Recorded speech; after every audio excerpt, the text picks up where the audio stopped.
Hello, everyone. Welcome once again to another Peaceful Solution Character Education Certification course. Everyone can be seated.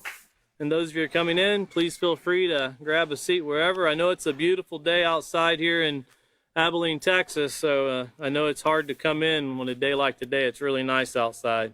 But of course, these are the things that make our days even better by coming in and learning how to, truly apply character education and always reminding ourselves of the things that I know many people that are sitting in this class today have been through these things many times, learning and training to be teachers. And that's what we're all trying to do, is put forth our very best effort in learning and trying to become examples to others, not just behind a podium or in front of a classroom or in an auditorium, but also in everyday life.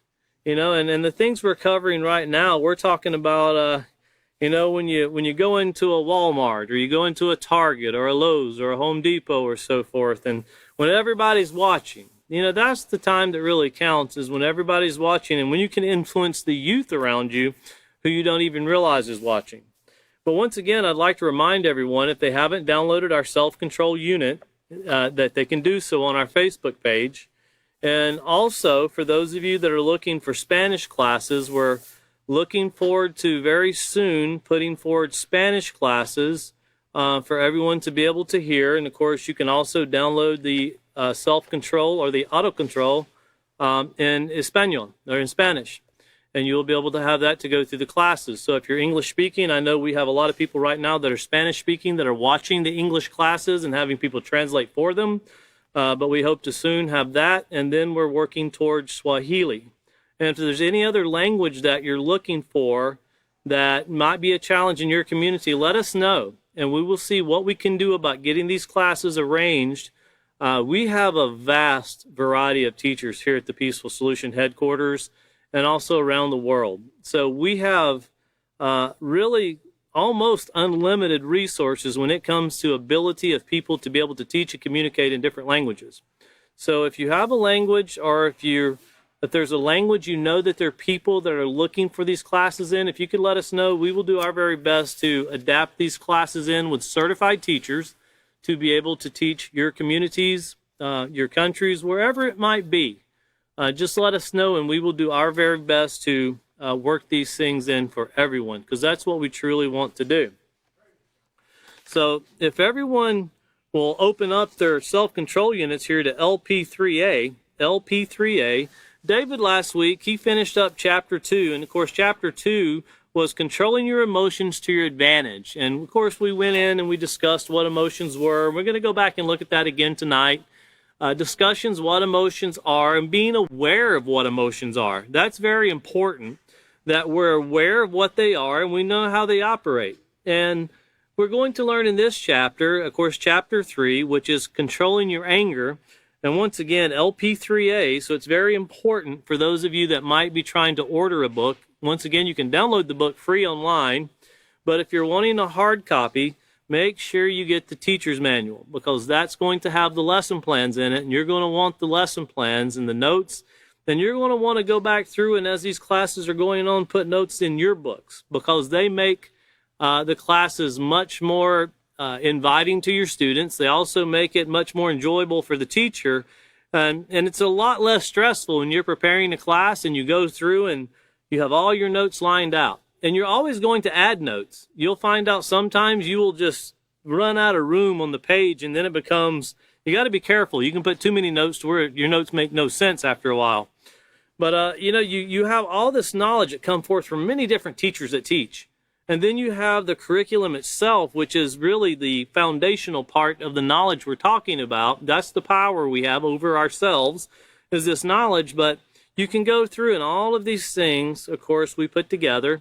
And it helps us to bring all of this into, kind of a completion, so that when we teach it, you have many different people from all walks of life. I know there's many different countries watching online right now. I know there's one country where there's multiple different people from other countries in that one country watching. And I know there's classes that are pulled offline, and once again, someone asked, can we pull your classes offline to use them? Absolutely. as long as you don't alter them. All Peaceful Solution classes, you're free to download them and use them as long as they're not altered. They have to be played in their entirety the way we present it from the headquarters here at the Peaceful Solution Character Education Program. If you have any special requests or want to do editing, then you'll need to email us to get permission for that. But once again, the LP3A, and this is a grade tab section, and this is a note to the teacher, and this is only to the teacher. The students' manuals will not have this. So we have this here to get our mindset on moving forward into Chapter 3. And when we get into Chapter 3, remember that our first procedure is to review Chapter 2. So we're going to review a little bit of what David talked about, and of course of what William and Catan talked about also, because we all taught Chapter 2 together. In fact, a couple of classes apiece for all of us. But these are certain parts that you don't want to rush through. You want to take your time in going through them, because this is a very important part of life in general when it comes to dealing with emotions and controlling anger. Because we can look out into society and we can tell society is a very angry society. We have a very, it's just a time in life where people are extremely frustrated and things seem to be going downhill for many, many people, and they don't know how to cope with it. And a lot of people think that the answer cannot be this simplistic. It really is. If your water is flooding and running all over the floor, the simplistic thing to do is turn off the water. And then you can start cleaning up the mess it made.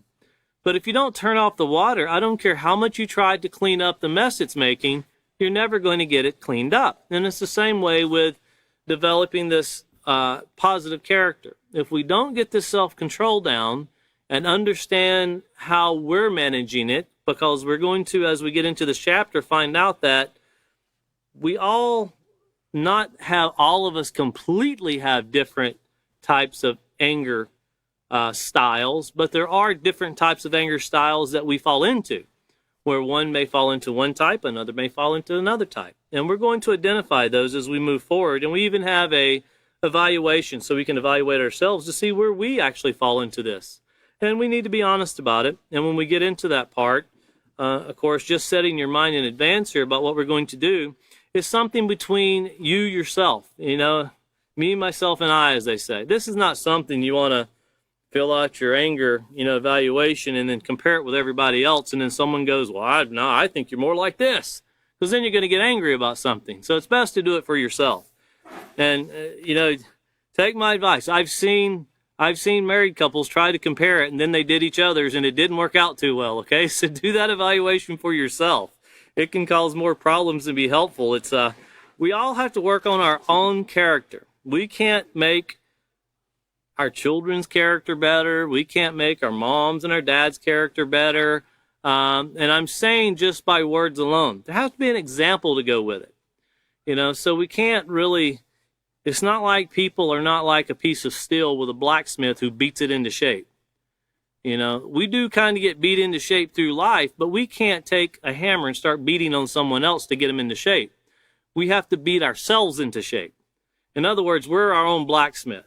And, of course, if you want to get into it a little deeper, and we will as we move along, you can start looking at it as the Peaceful Solution as our blacksmith. Or you can look at it as clay. And someone's molding clay. You can look at it either way, but come one way or another, we're going to have to be shaped and formed, because we all have these little, some people call them mishaps. Some people call them, some people call them, they'll call them a blemish. Some people just call it just a downright nasty personality, but it's really a character that they're talking about. So here we're talking about controlling our anger. So chapter 3, LP3A. And it says people of all ages have to deal with anger. From the toddler throwing a tantrum in the store because he can't or she can't get their way, to the adult who was just cut off in traffic. When you think about that, with road rage, adults are no different than children. It's just adults will tend to give you hand gestures and tell you you're number one, not in a nice way. Or they'll call you names that you didn't know were really your name before, but they'll call you that. They'll give you all of these things, and start thinking about, if we could think about the end result, when two cars almost collide and they can prevent it, Both people should be thankful that it was prevented, and whoever caused it really needs to do an evaluation of what almost took place. But we've gotten to a society where we're not thankful now that the collision didn't take place. It's really what's taking place after the almost really bad accident that's really getting bad. Because people will get out and you almost hit me, and here they come out with a ball bat. And we've talked about that before. Society's become to where, it used to be when you got in your car, you had your keys, you put your seatbelt on, and you check your mirrors. Well, now you take your keys, you put your seatbelt on, you check your mirrors, and make sure your ball bat's in the car. That seems the way that society is going. But that's not a way to deal with, and I've heard some people say, well, that's in case someone gets angry at me. Well, beating them is not going to solve the problem at all. But that's, if you just look at it and read the news, watch the news, look what's going on in your local communities, and you'll see that this is not going in the right direction. Something's got to be different. Something's got to change this. Well, once again, when people ask, are you saying that this right here will really make a difference? Yes, it will. It's just as simple as turning the water off so the house quits flooding. If we want people to quit making decisions that are really negative, that are causing a lot of harm, that are bringing a lot of death and disease to our society, we have to identify the source of the problem and cut it off, turn it off. And that's truly what we have to do. We've learned this last week. Walking up and smacking somebody at a award ceremony is not going to fix a problem. As we've seen in the news that seemed to play all week this week. That was headline news. Wars going around everywhere, people dying, and the headline news was somebody smacked somebody at the Oscars. We kind of get our values out of proportion as a society also. There are people dying and laying dead right now in the streets of Ukraine, and in Syria, and in Iran, and in Iraq, and in Yemen, and in Somalia, and southern Sudan. There's people suffering all over the world. And someone getting an award or not getting an award, or even name-calling, is very minor to people they're laying and dying in the streets and in their homes right now. People are starving to death. It's not a conspiracy theory. It's not a something where somebody just said it just because they wanted to say it. No, these things are really taking place. And what are we doing? Well, standing back and saying that somebody should turn the water off. That water shouldn't be running in that house. That's a waste. Why would they do that? That's what society's doing right now, but nobody's walking up and turning the faucet off. And that's insanity. That's complete insanity. And think about it, because what I'm getting to, when the temper tantrum of the child in the store or the adult in traffic, when people look at society and they get really upset about what's going on, but they do nothing about it, it's nothing but a temper tantrum. It doesn't help in any way. Just to get upset about something and say, I can't stand what's taking place with this. Well, what have you done about it? Oh, well, I'm busy. I don't really have time to do anything about it. I just don't like it. You're either part of the solution or you're part of the problem. And that's the way we fall in life. But notice here it says, yes, we all experience anger. That's every one of us. Young, old, male, female, no matter what country you're from, we all experience anger. Yet, the way many people choose to handle anger today has become dangerous, from school shootings as a result of bullying and teasing, to road rage, gang wars, and even conflicts between nations. And when you think about this, in the United States, you think of gang wars or gang shootings. First city that comes to your mind is Chicago. But here recently, New York surpassed Chicago for a few days in their shootings, their gang shootings. Now, New York's a much bigger city, but there's still no solution being brought to the problem of what's taking place, whether it be Chicago, whether it be Baltimore, whether it be New York, the Bronx, whatever it might be. And then you get into other countries where you can see horrific pictures, whether it be Nigeria with Boko Haram, whether you go down into Latin America or Southern America, or even down in Central America where you have Mexico, El Salvador, and you have the cartel, And you get all of these things where people knowingly do things that are bad, and people suffer greatly. There's one country just south of us that has an enormous missing persons list. And no one tries to look for them because they pretty much have accepted they're dead and buried somewhere. Now, accepting the fact that these people are never going to come back does not solve the problem that, hey, we have a huge group of people disappearing around here. And think about how angry parents become when children disappear. How children become when parents disappear. And there's no answer to these things. Well, when we're sitting in the comforts of our own home, or that we've never experienced these things, they seem like a minor problem, and we don't really get too upset about them. But let that take place with us. Let someone harm someone in our families. Then we get upset and want to do something. We've got to get to that attitude to where we want to do something. And I don't mean by, picking up a stick and beating somebody, but through education, showing people how to fix problems by making better choices. Showing somebody that just turn the faucet off. That's all you got to do. Just turn it off. It's really this simple. But what if the faucet breaks? Well, believe it or not, there's another valve that's down the line somewhere. You can turn that one off too. There's always another option besides aggression, besides war. There's always another choice. Society's not looking at that, though. But remember, we all become angry. And we'll get back into the review here in a little bit about this anger. Anger is not a bad thing necessarily. It just depends on how we deal with it, how we manage it, how we process it. Here in the second paragraph, it says, since everyone experiences anger, it's a lack of self-control that leads to inappropriate behavior when dealing with anger. So it's not the anger itself, it's the lack of controlling the anger. Remember, anger just lets us know there's something we're in disagreement with. We're not pleased with something. But how we control it really sets the difference. If you go to a restaurant, and I've seen this numerous times on the internet lately, where people will get something and they'll take a bite out of it right at the service desk where they place their order, they get their food, and they'll take it. If they don't like it, they throw it back at the people. If you don't like it or something's not appropriate, just tell them something's wrong. Don't throw it back. What does that fix? Doesn't fix anything. But that's in those impulsive decisions. And it's almost like people premeditate this stuff in their mind. They have to build themselves up to be that disrespectful. It's not normal to be that disrespectful to someone else, and you think about, what does it take for someone to do that? It takes a lack of self-control. So it's not that they need something, it's they don't have something.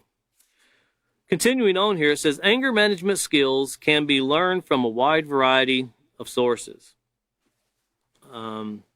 today. However, most of these are geared towards adults. Today's situations demand that these skills need to be actively taught to our youth as well. And, they have a lot of geared toward adults, but honestly, I'm not trying to bash programs, but take a look at society and see how well it's working. And if we would have taught this curricula to youth from the time they were pre-kindergarten to kindergarten, first, second, third, fourth, all the way through 12th grade, and then we had extracurricular classes after they get out of school to continue education, and we have in the United States what they called continued education. Well, these are things that, do you come out and get a better paying job? It can help get a better paying job, but that's not the goal of the Peaceful Solution Character Education Program. The goal of the Peaceful Solution Character Education Program is so you come out with a better life. You come out with more enjoyment in life, and you're more successful as far as building a family, as far as building not just a business for money, but also building communities, building relationships, and helping society become a better place. It's not measured in dollars and cents. It's measured in peace, success of communities, success of families, success of each other. And that's really what it's based on. But of course, here today, we have these programs for our adults, but our youth aren't getting these things. And notice here it says, sadly, our youth today are not specifically taught how to handle anger. So if the parents have anger management problems, what do you think the children are going to have? Going to have anger management problems. When a child comes to school and they start yelling at the teacher and cursing the teacher, Where do you think they get it from? You know, I've always made a point when I have to deal with a situation that I'm dealing with a student who is doing something very negative to the teacher. My first question to the parent is, does your child watch TV? And when they say no, okay, well, that narrows it down to who they're seeing doing it then. It narrows it down very quickly. Because they have to see it from somewhere. A child doesn't naturally, you know, it's not born knowing how to read and write, and it's not born knowing how to be disrespectful and yelling and screaming. Children are like little computers. You have to upload these things into their little, you know, database every day, just like we as adults go through it. And those examples that are put into our database there, we pull from them. And if you always see your parents, mother, father, or grandparents, or whoever your guardians might be, and you always see them fighting, screaming, yelling, talking negative about each other, what do you think is going to take place with the child? They're going to do the very same thing. And you know who suffers? The teacher. But you know who else suffers? There's a classroom full of students watching that take place. And now what are they adding to their database? They're watching another student disrespect the teacher. So they can either contemplate, is that something I want to do? Or is that something I know is wrong and I shouldn't do it? Well, in society, and I know there's many teachers out there that are learning to teach the Peaceful Solution Character Education Program, a lot of qualified teachers, been to college for many years to learn how to teach. And they go through verbal abuse every day from children that don't know how to manage their anger. And I've heard many teachers say that the first of the year will start out and there'll be 2 or 3, and you know when if you're in a course of a middle school, if you're 6th, 7th, 8th grade, he said 6th grade can be a surprise, but the teachers really try to get into the other schools to find out the personalities of the students. But when you're the teacher that's, you know, students been there for 1 year, 2 years, you kind of know as they're coming through the school what to expect. And they said that they'll maneuver these children around to try to break up the monotony of them being together all the time. So they try to break up where they form these bonds and try to give them new environments to be in with different classmates, different students, hoping to improve the situations. And they said there's some that you can take that were really great students and some that are really negative. And you can take this really negative person and the next year put it around the student that was really great, a positive student, and they can persuade each other to where that student becomes negative or this student becomes positive just because they're around each other. But they said it's kind of a, you know, shot in the dark. You don't know which way it's going to go. It could go either way. So you just don't know what to expect. Well, you know, and we tell these teachers, if there was a curricula offered like this where students knew how to make decisions, what do you think that would do for them?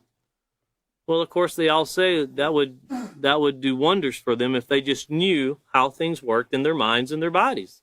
That would do a lot. And then they come out with the very next thing and say, but we have too much to do already.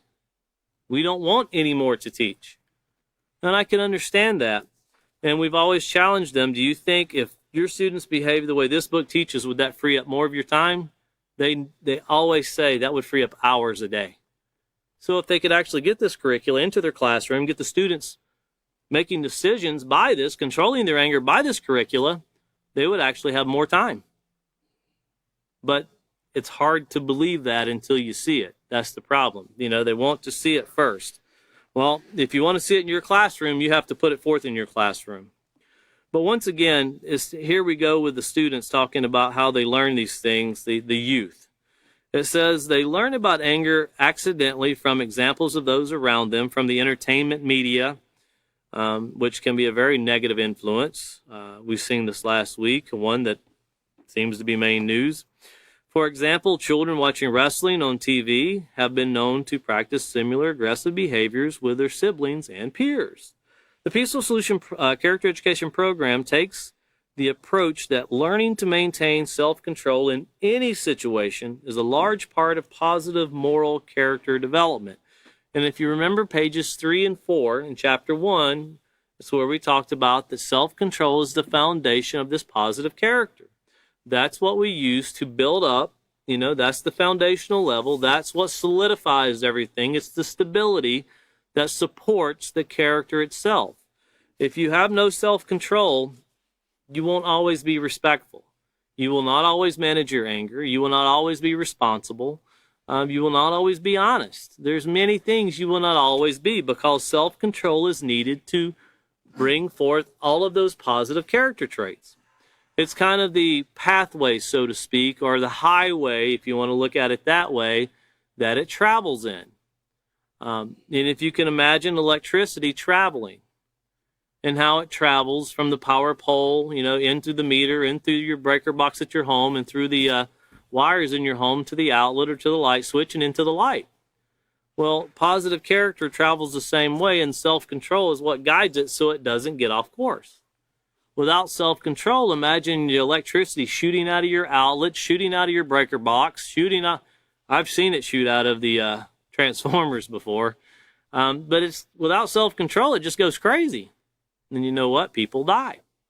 And if you could imagine, just take something, anything, and consider what it would be like if it wasn't working properly and it kind of went crazy on you. That's what it's like when people do not use self-control, especially when processing anger. It becomes deadly. It becomes scary. But it's something that could be contained if people put forth the effort and educate themselves on how to do so. And that's for all of us. And this education never stops. You don't come to a course for a day and go, I got it. I found out how to never lose my keys again. And you get ready to leave and it's, where did I put my keys? And that's the way it kind of works. And if you want to know the secret to that, you see it all the time on TV. I sat in one of those seminars one time, and all they tell you to do is, if you don't want to lose your pen, you just lay it down and go, I put my pen right here. And that's what they tell you. And you can pay $99 to find that out, actually. And one thing I did learn was, if I go to one of those seminars, I lose $99. I'll never do that again. And I've always remembered that, by the way. I didn't get angry about it, but I thought, man, what simplistic. I really felt ignorant when I left. How simplistic this really is. Well, continuing on here with Lesson 3, it says, of this unit on self-control, it focuses on understanding why we become angry and how to recognize our personal anger styles. And we're going to do an evaluation test later on in this chapter that will help us determine our evaluation, our styles of anger. And once again, this is something that is for you. It's a private thing for you to be honest with yourself so you can identify for yourself. You don't need a community effort of people going to ask people how they think about you. You don't want that. Continuing on, it says, it provides simple techniques for students to better manage their anger so that they can find a peaceful solution to conflicts. Now, remember what a conflict is. It's a disagreement between two or more people. In other words, it really teaches us how to stop all wars, how we can stop wars in our own lives and stop warring with others. But notice, it is up to you as the teacher to model the right way to deal with anger, setting a proper example for students to follow. It is also your responsibility to make sure that every student has the opportunity to develop the basic skills necessary to deal with anger and in any situation in a positive, moral way.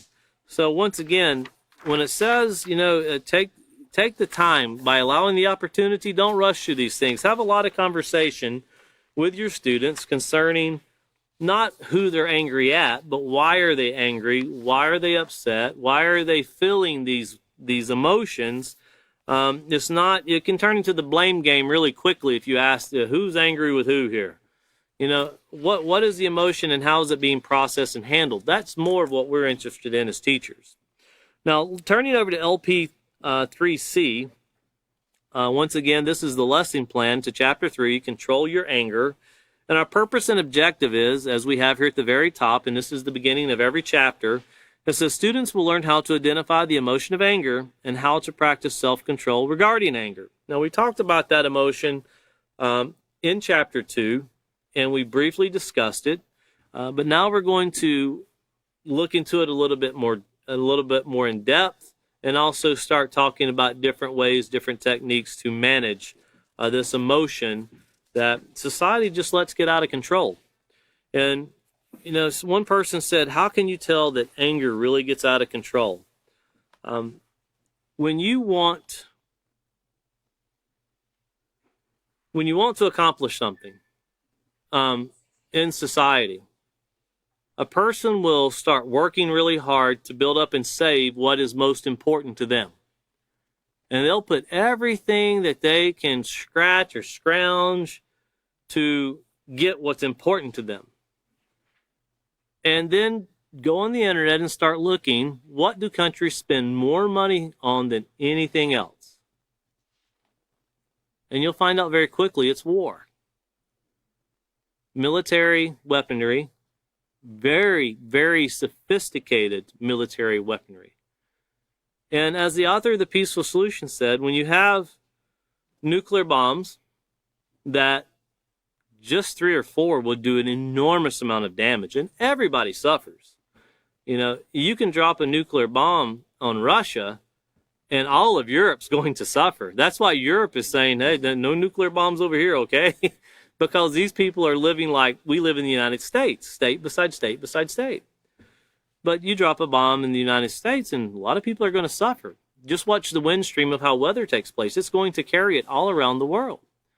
Now, when you can do utter destruction with 10 bombs, but you're talking about countries that have thousands of bombs, 3,000, 5,000, 6,000, and they're still making more. You know, it almost amounts to a person who they've got an ant problem, and here comes an ant in their house, so they go buy 10,000 rounds of 9mm to start shooting ants. That's about what it adds up to. It's complete insanity.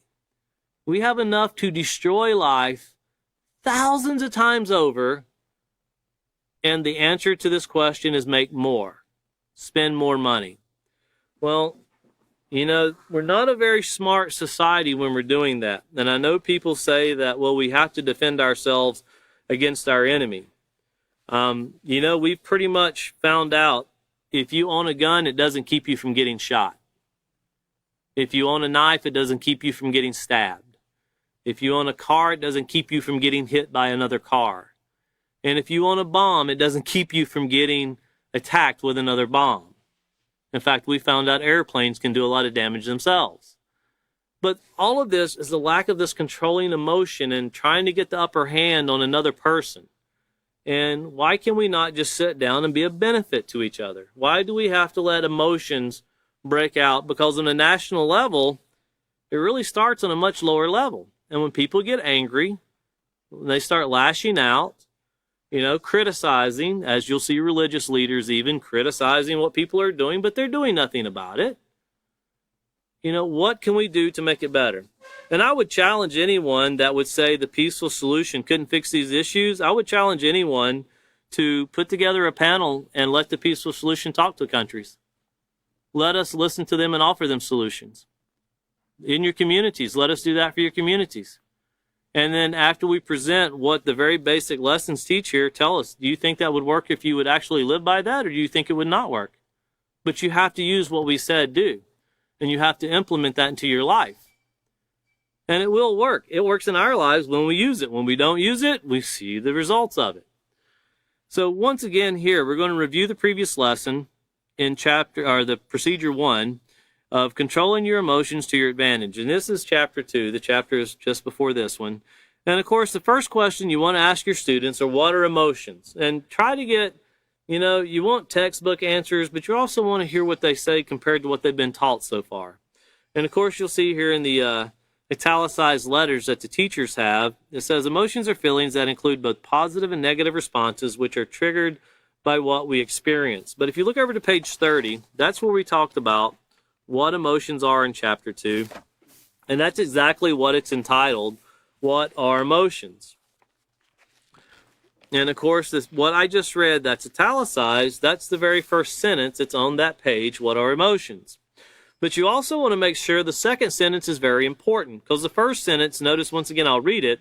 Emotions are strong and physical mental responses triggered by what we experience. Well, that's great if they remember that word triggered.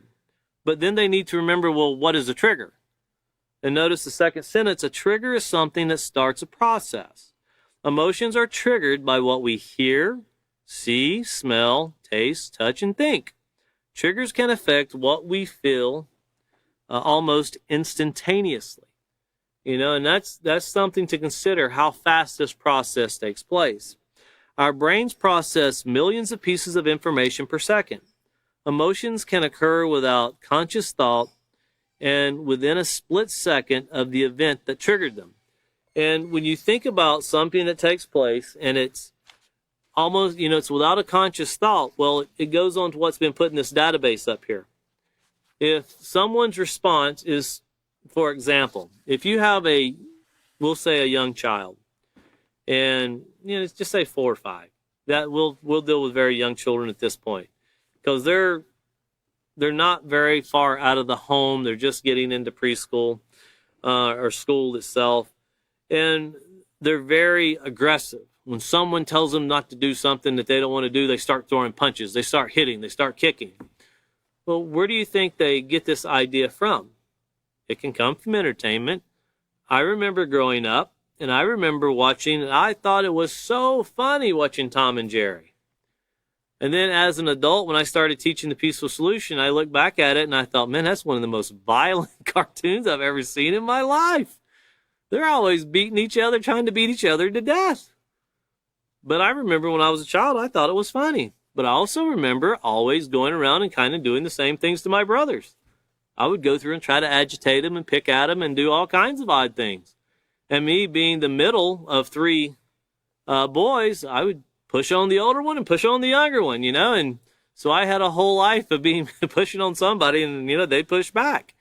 But I also learned that it wasn't very beneficial to do that. There was no enjoyment out of that, and you grow out of it after a certain stand. And usually you grow out of it very quickly when especially your dad comes in the room. That helps it leave very quickly. But, these things that you start thinking about how people do these things, well, it's because they've been taught, young people. And it could be through cartoons. It could be through just the aggression of seeing the mother and the father. But these triggers that take place when they see a father or a mother that, I don't want to do that, I don't agree with that, and they start throwing punches, that's what the child learns. They see the trigger that takes place, and they start doing the same thing. The garbage in, garbage out. But continuing on here on page 30, notice it says, for example, you see a truck speeding at you and you think it's going to hit you and you feel afraid. You don't have to stop and consider whether you're afraid. You automatically experience the emotion of fear. And looking over, hold your finger right there on page 30 and go back to LP3C, because the next question is right on the very next page. The answer is. In LP3C, it says, what are some of the typical emotions we experience? And notice it says answers might include joy, anger, fear, love, hate, depression, passion, sorrow, excitement, embarrassment, thankfulness, and so forth. So looking back over here on page 31 and 32, this is where we went over defining emotions. And of course, the very first page we have here is negative emotions. And remember why they're negative. It's not necessarily a negative thing to have fear. It's not a negative thing to always, to be disappointed. It's not a negative thing to be frustrated with things. We can all go through that. But notice the very top of the page, and I remember when we were going over this section, we told everybody to highlight it, underline it, whatever you got to do to remember this. And it said, generally speaking, emotions can be categorized as negative or positive. And this is what we stress to everyone to make sure they remember. Uncontrolled, that word uncontrolled is very important. Uncontrolled negative emotions are hurtful and can undermine your growth, development, and your future. They can also damage your interactions. But once again, uncontrolled negative emotions. If you become humiliated and you act aggressively, you don't control that. Remember, because anger is secondary, and we'll get more into that as we go, but there's always something that starts the process. And then it depends on how we manage that process as it moves forward. You can think of it as a little fire that starts. You can either throw water on it or you can throw gasoline on it. You can either throw a blanket over it or you can take a blanket and fan it some more. You can do one or the other.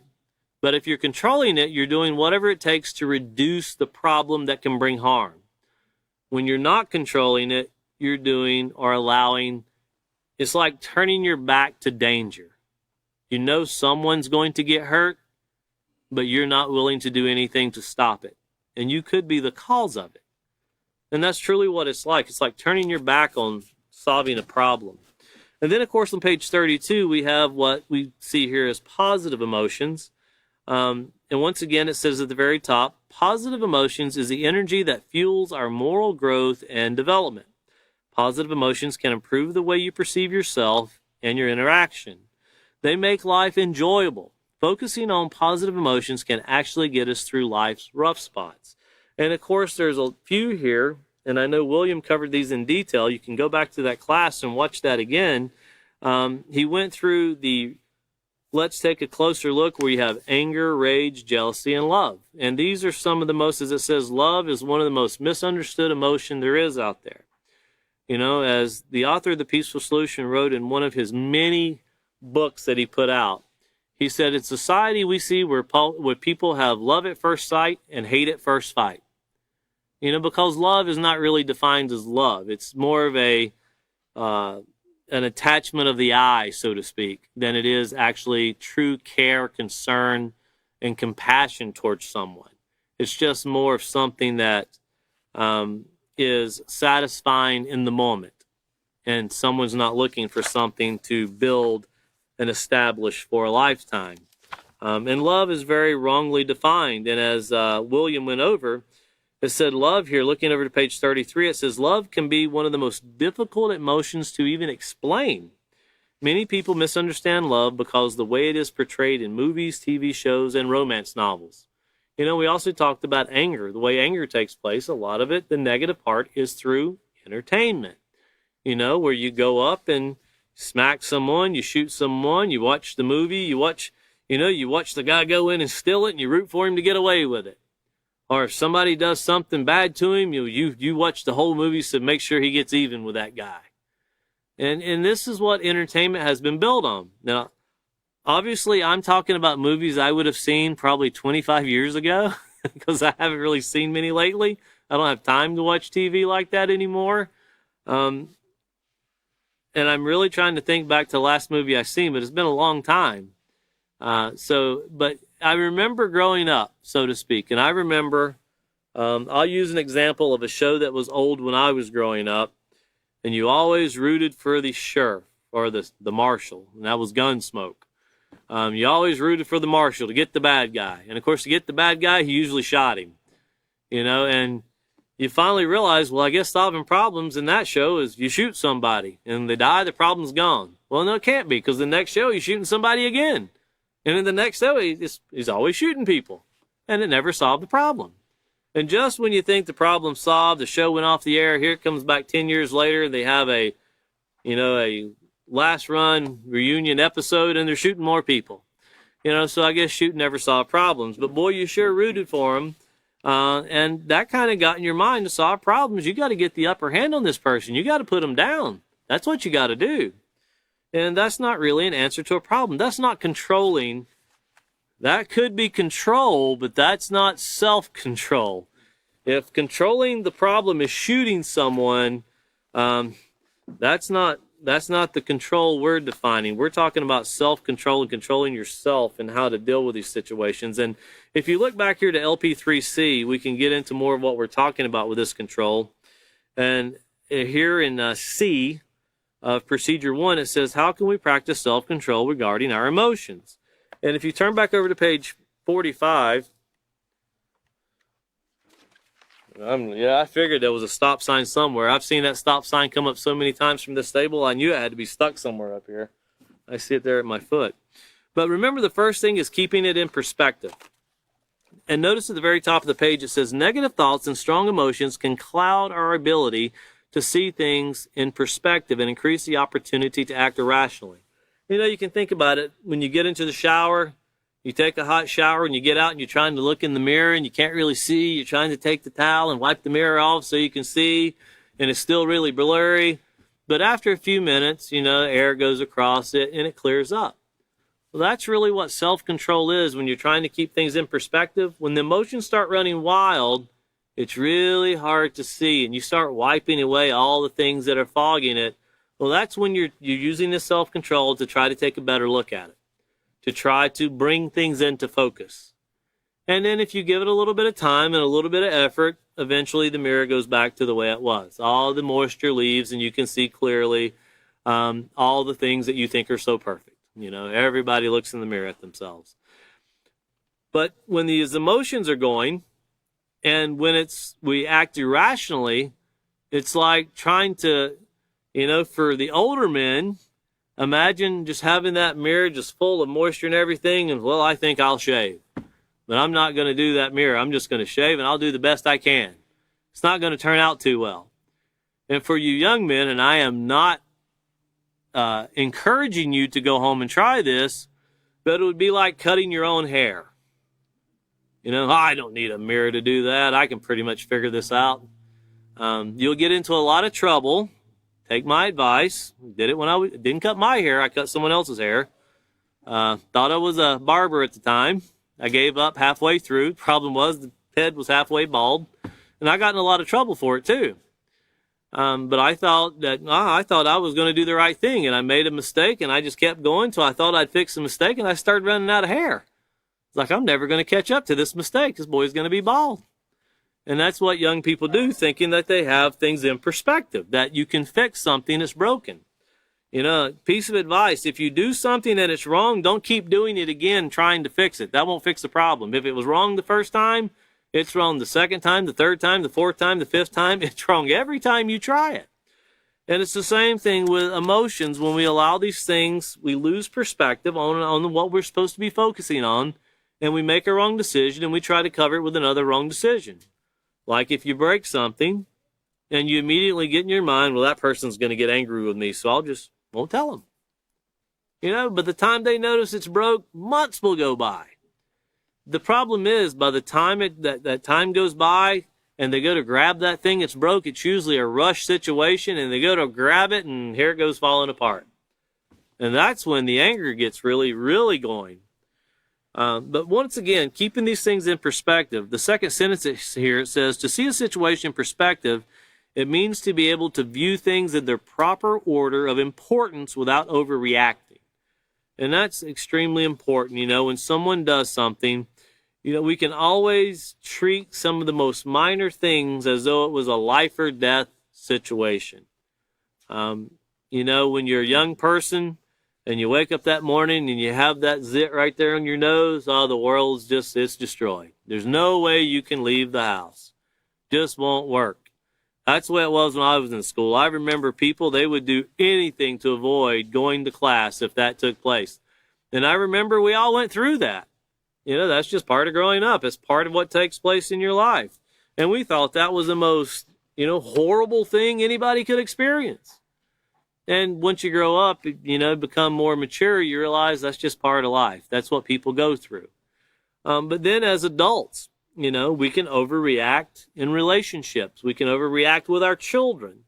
You know, they can spill a glass of water in the floor, and we can either let them clean it up, or we can scream and yell and curse and do some really obscene things.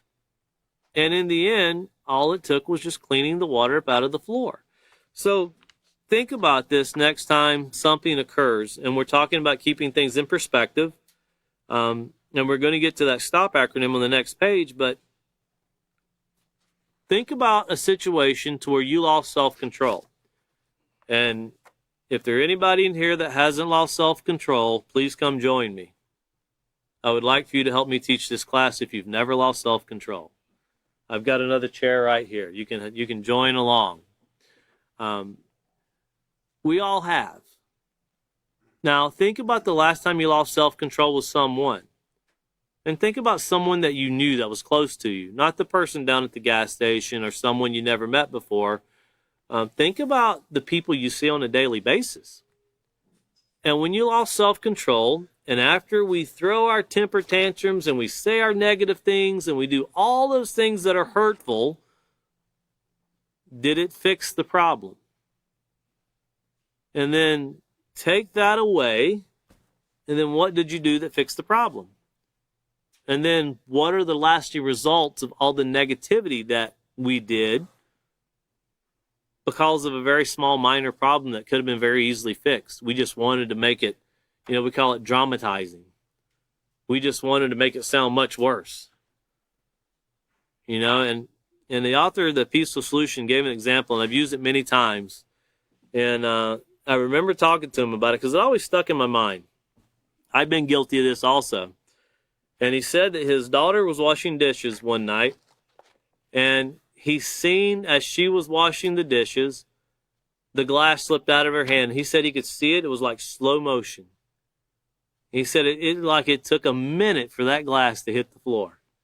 And he said on the way to that glass hitting the floor, he thought, that's my most honored glass. That's my best liked glass. And he said before it broke, he was already so upset because he knew it was going to break. And then when it broke, he said, I just lost it. And I told them, and he said, I went on for 30 minutes. And then he said the next day he was washing dishes. And the daughter was sitting where he was at. And he said the glass slipped out of his hand. And he said it was the same way. He said it took a minute before it hit the floor. He went through this whole process in his mind. And he said when he did it, he was looking at it falling, going, there's lots of glasses in this world. I can buy another glass. It's not the end of the world. And he said that he was amazed at how when he did it, it's not a big deal. When someone else did it, oh my heavens, it was the end of the world. And I've always remembered him saying that because the impact that it had on him, we all go through that. We all experience things, possibly not the exact same thing that he was talking about, but we all experience these things in different levels to where we overreact when someone else does it. But when we do it, it's not that big a deal. It's kind of like when, I have people I work with and, they back in, if they're driving one of my vehicles and they scratch it, they don't want to say a word. But when I scratch it, it's okay, he scratched it, it'll be okay. He won't get upset if he did it. But if I did it, he'd be really upset. And it's, sadly enough, that can be true sometimes, and there's a lot of sense in that. There's a lot of sense, and we shouldn't overreact to minor things. Things that aren't life or death, things that can be repaired, there's no reason to lose our minds over it.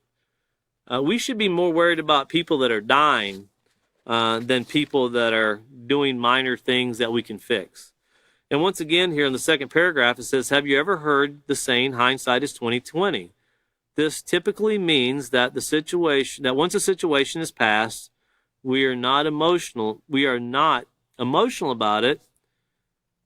When we are not emotional about it, are we able to look back and to point out how we could have made better choices? And looking over here to page 46 once again, and you'll have to look in your book here for the stop sign. That way we can move forward here. But once again, applying self-control to your emotions. And I would encourage everyone to go back and listen in detail to the classes that Catan has brought, William has brought them, and David covered this in detail about this STOP acronym. And they went into detail about how to stop, think, and then these options that we're to consider are positive options. We're not to consider whether should we hit them or shouldn't we hit them. That's not the options we're talking about. We're talking about our options we have that can bring an end to a situation, that can result in a peaceful solution. Those are the options we're considering. We're not considering if that person pulls out in front of me, should I get out with my ball bat or should I get out with my gun? Which would I feel most comfortable with? That's not what we're talking about at all. We're talking about knowing it says here where the options is listed on page 46. What are my choices? Weigh the consequences or rewards of your choices. Consider your actions. See the end result before you make the decision to go forward in the action. And that's truly what creates a positive leader. That's what builds a true leader. A true leader can see the end result of an action before committing to it. They can see the harm that it could bring to a person before doing it, so they're able to avoid it. And I would say the greatest leader that you can possibly think of in your mind, that would be why they're so great as far as in a positive manner. They have foresight so they can see how to avoid the negative, hurtful things in life and how to make things more beneficial. We all think about that when the president, vote for me. Well, honestly, if you don't lie to yourself and you're honest with yourself, when you go in and you vote for somebody in your community or your president or your governor, You're really voting on what they can do for you, and that's why they all say, this is what I can do for you. They're not going to do it for you. They don't know you. You feel like, they know me personally. They came and shook my hand. Yep. They know what I'm talking about. But it's a much more complicated environment we live in. And when we talk about things that are simplistic, education is simplistic if it is offered and implemented. It's just not done that way. So once again, another quote from the author of The Peaceful Solution, he took it from John F. Kennedy, and he said, ask not what the peaceful solution can do for you, but what can you do for the peaceful solution? What can we do? What effort can we put forth to help make life, to help make it more enjoyable, more beneficial, not only for ourselves, but also for others? And how can we make it more simplistic in solving problems, finding resolutions, and not losing control of this emotion we call anger? Looking back here to LP3C, we'll get started on Lesson Plan 2, or Procedure 2. And it says, tell students that today they will focus on the emotion of anger and how they can practice self-control regarding anger. Guide class discussion by asking students if they have ever felt anger. And if anyone looks at you and, never been angry, I've never met anyone that's ever said that. Even in jesting, I've never met anyone that's ever said that. Notice it says, explain that anger is an emotion that everyone experiences at one time or another. Very normal to go through this. However, how we handle anger determines whether we are practicing self-control or not. Instruct students to turn to their handbooks to page 57 and read the section entitled Introduction. And then we'll cover facts about anger found on page 58. So very quickly here, looking over to page 57, we have at the very top of the page a quote from The Peaceful Solution. And it says, don't let your anger control you like a puppet on a string. You control it totally. And of course, I know David has given that example many times. And you think of these puppets and kind of looks like a T and strings going down. You control the legs and all of those situations. The puppet moves around and bounces around. And that's really what it's like when we're not controlling our emotions. And of course, we like to blame other people. That person, they make me angry all the time. And as we get further into this, we're going to find out when we get angry and when we lose control, we're the ones that have to stand accountable for it. And you see that in courts even to this day. When you do something because you lose control of your anger, you can't go into a courtroom, and when the judge says, why did you shoot that man? Well, he made me angry. Well, that you just earned yourself 25 to 30 years. And you can't blame that man for making you angry. It doesn't work that way. But here in the introduction, let's stop right here because we've only got about a minute and a half left anyway. So we're going to pick up our next class on page 57. Page 57 is the beginning of Chapter 3. It will be the first page in the students' handbooks on Chapter 3 of Controlling Our Anger. So our next class will be 6th, right? April 6th. At 5:30, that'll be Wednesday at 5:30, and we'll start back once again on page 57 with Chapter 3, Control Your Anger. Once again, thank all of you for joining us, and we look forward to seeing you again soon.